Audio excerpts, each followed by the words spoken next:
जो सहगामी हों उनमें त्याग, तपस्या और समर्पण की भावना न हो। अगर हमारे संगठन ने 75 वर्षों की यात्रा पूर्ण करके अपनी यात्रा को निरंतर गतिमान बनाए रखा है, उसमें हमारे ऐसे ही कार्यकर्ता जिन्होंने व्यक्तिगत जीवन से ऊपर उठ करके समाज जीवन को, राष्ट्र जीवन को प्रमुखता देते हुए, व्यक्तिगत लक्ष्यों के आगे राष्ट्र हित को प्रमुख रखते हुए काम किया है, उनकी त्याग, तपस्या और बलिदान का परिणाम है कि आज 75 वर्षों से हमारी यात्रा अनवरत आगे बढ़ती चली जा रही है।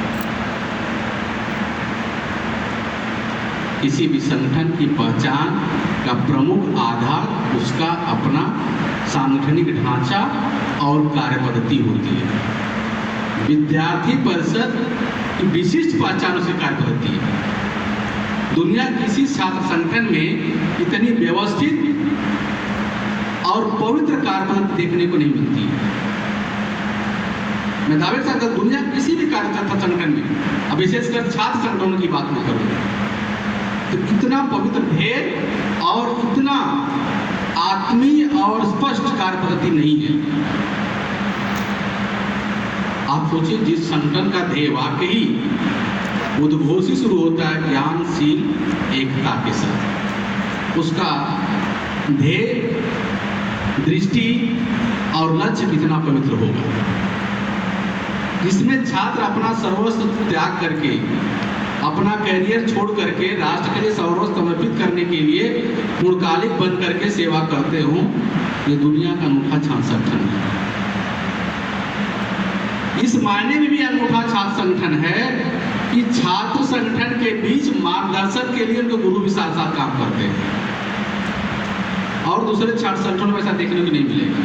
वहाँ मार्गदर्शन के लिए दूसरे लोग होते हैं, लेकिन ऐसा छात्र संगठन जहाँ पूर्णकालिक रूप में भी छात्र काम करते हों, पढ़ाई के साथ साथ छात्र काम करते हो राष्ट्र के लिए, और उस सबके मार्गदर्शन के लिए शिक्षक मौजूद हो, ये कार्यकर्ता के रूप में, ये इसकी विशिष्टता और विशिष्ट पहचान को बताती है। और निरंतर गतिमान और पुष्ट होते इनके सिद्धांतों और आगे बढ़ते कारवां के पीछे का हेतु भी बताती है। आपको सोच करके ताज्जुब होगा कि दुनिया भर के छात्र संगठन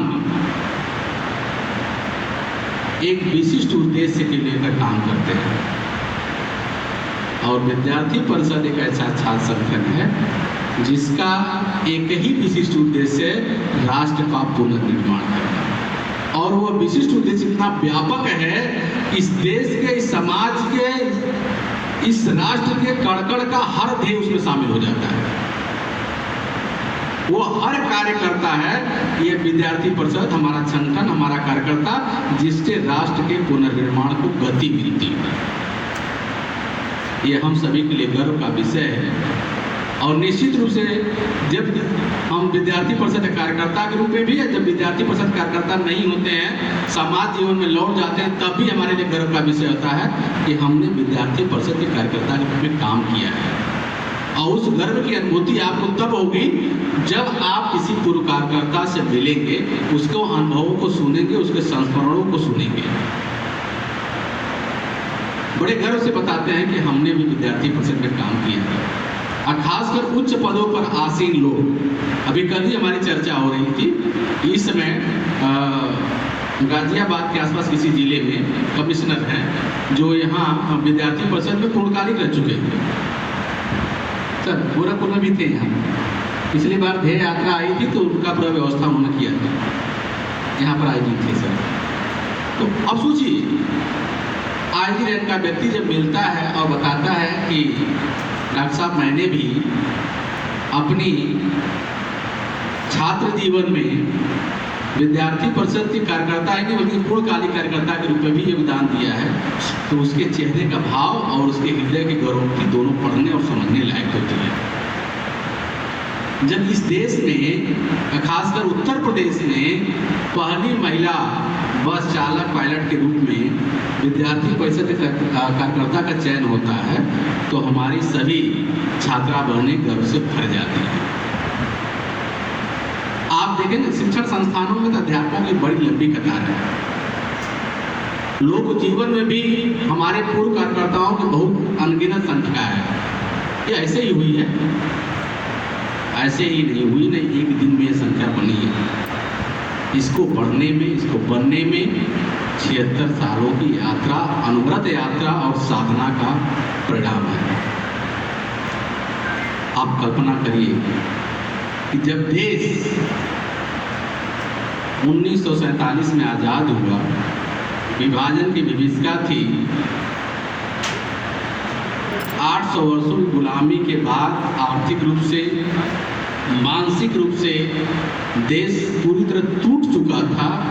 तो उस राष्ट्र को अपने पैरों पर खड़ा करने के लिए, दुनिया के साथ गति मिलाकर के प्रगति करने के लिए और पुनः विश्व का नेतृत्व करने के लिए युवा वर्ग को आगे लाने का जब विचार पनपा, उस विचार के मूल में जो नाम उभरा वो था विद्यार्थी परिषद।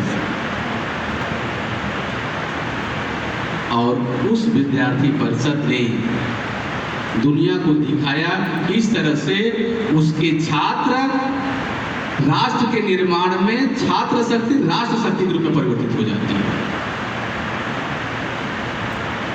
हर छात्रों के पीछे सामने अपना भविष्य होता है, अपना करियर दिखता है, लेकिन जब विद्यार्थी परिषद के रूप में हमारा छात्र काम करता है तो अपने भविष्य के साथ साथ राष्ट्र के भविष्य के साधक के रूप में काम करना सीखता है।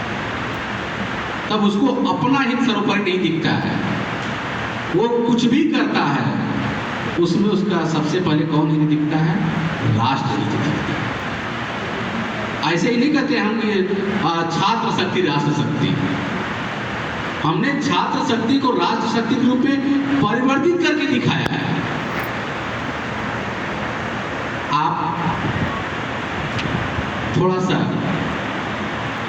विचार करके सोचिए, इस देश का गृह मंत्री मन से कहता हो कि मैं विद्यार्थी परिषद का ऑर्गेनिक प्रोडक्ट हूं,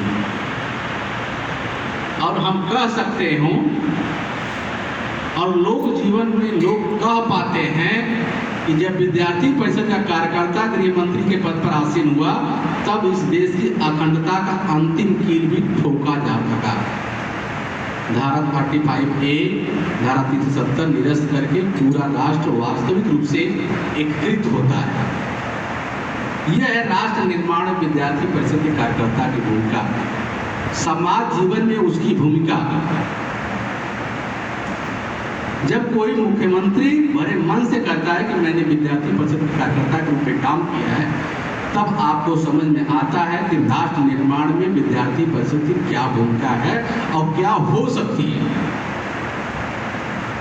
एक ब्यूरोक्रेट जब कहता है और बुलाकर कहता है अपने माताओं को कि आप इन कार्यकर्ताओं से सीखिए कि जब भी संबोधन करते हैं तो सामने वाले के नाम के साथ जी लगाकर करते हैं।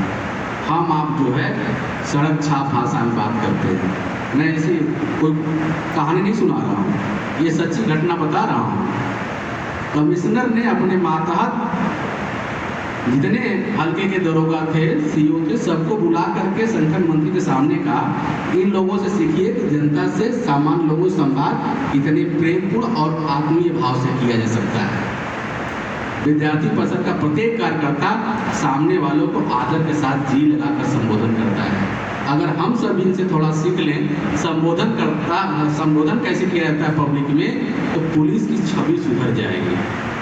तब लगता है कि विद्यार्थी परिषद ने समाज जीवन में योगदान दिया है, कि दूसरे लोग हमसे लोक व्यवहार सीखने के लिए उत्सुक हैं।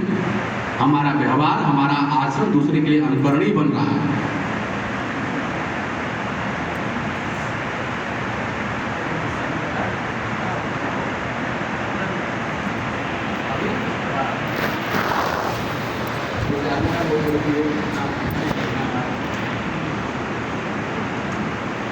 मैं ये कह रहा था कि विद्यार्थी परिषद का कार्यकर्ता होना सामान्य नहीं, आपके जीवन की एक विशिष्ट घटना है। और मैं बड़े गर्व के साथ कह सकता हूं कि नियत ने हमको और आपको चुना है विद्यार्थी परिषद कार्यकर्ता के रूप में। कि हम अपने जीवन के साथ साथ राष्ट्र जीवन और समाज जीवन के लिए भी कुछ कर सकते हैं। सबके जीवन में अवसर नहीं आता है,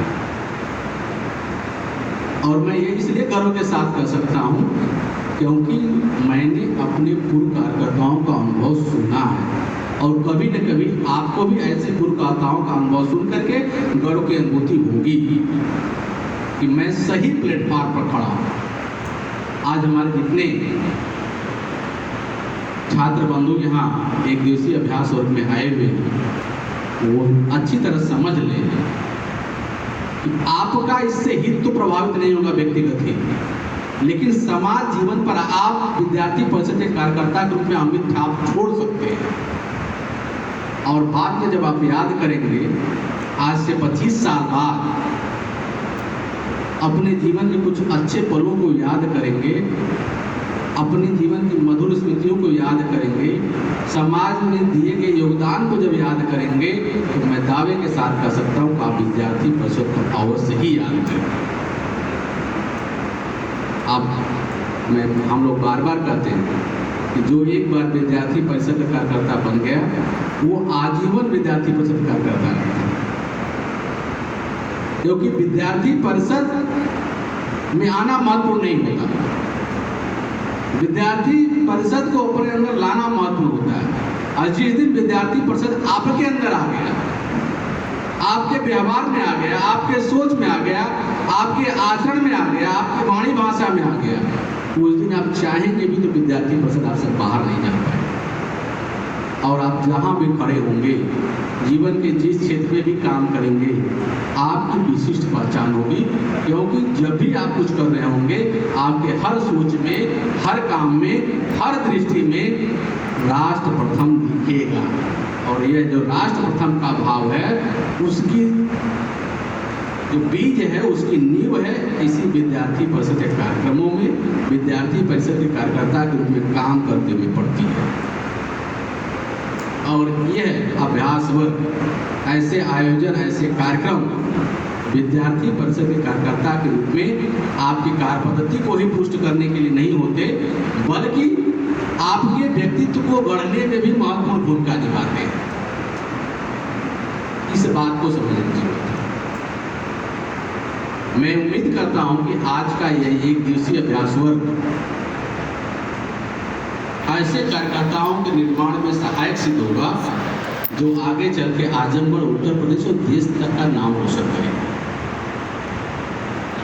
इसको सामान्य कार्यक्रम उपक्रम मत समझिएगा। ये छोटा सा जो बीज है आज का अभ्यास वर्ग, आपके जीवन में कितना बड़ा परिवर्तनकारी कार्यक्रम बन सकता है, इसका अंदाजा भी आप सभी को नहीं। हम बार बार कहते हैं कि अभ्यास वर्ग के माध्यम से हम अपनी कार्य पद्धति को पुष्ट करते हैं। मैं सही बताऊं तो आज कार्य पद्धति को ही नहीं पुष्ट करते। सच ये है कि जब हम राष्ट्र निर्माण की बात करते हैं तो हम एक बात उसके साथ साथ ही बोलते हैं कि व्यक्ति निर्माण के माध्यम से राष्ट्र निर्माण का काम करेंगे, राष्ट्र के पुनर्निर्माण का काम करेंगे। और व्यक्ति निर्माण की जो पाठशाला है वो यही अभ्यास वर्ग है, जहां से आपके व्यक्तित्व को विशिष्ट मोड़ दिया जाता है कार्य पद्धति के माध्यम से। और ऐसे अभ्यास वर्गों की सार्थकता भी इसी में है कि आपके व्यक्तित्व को विशिष्ट मोड़ दिया जा सके। वो मोड़ होगा राष्ट्र के पुनर्निर्माण में योगदान देने योग्य व्यक्तित्व के रूप में आपको ढालना, विकसित करना। प्रिय मित्रों, आज कई सत्रों में चर्चा चलेगी और निश्चित रूप से प्रत्येक सत्र आपके लिए ज्ञानवर्धक भी होंगे और सीखने का एक नया अवसर भी होगा। आपको महसूस होगा कि प्रत्येक सत्र बीतते सत्र के साथ कुछ नई ऊर्जा, नई दृष्टि, नए सीख के साथ आप आगे बढ़ रहे हैं। और यह दृष्टि, यह आपकी समझ, आपकी चेतना का विस्तार ही आपके जीवन में नई ऊर्जा और नए दृष्टिकोण का विकास करेगा, संचार करेगा। इन्हीं पंक्तियों के साथ मैं पुनः माँ सरस्वती के श्री चरणों प्रणाम करते हैं और आदरणीय मंच को नमन करते हुए मैं अपनी वाणी को विराम देता हूँ। धन्यवाद।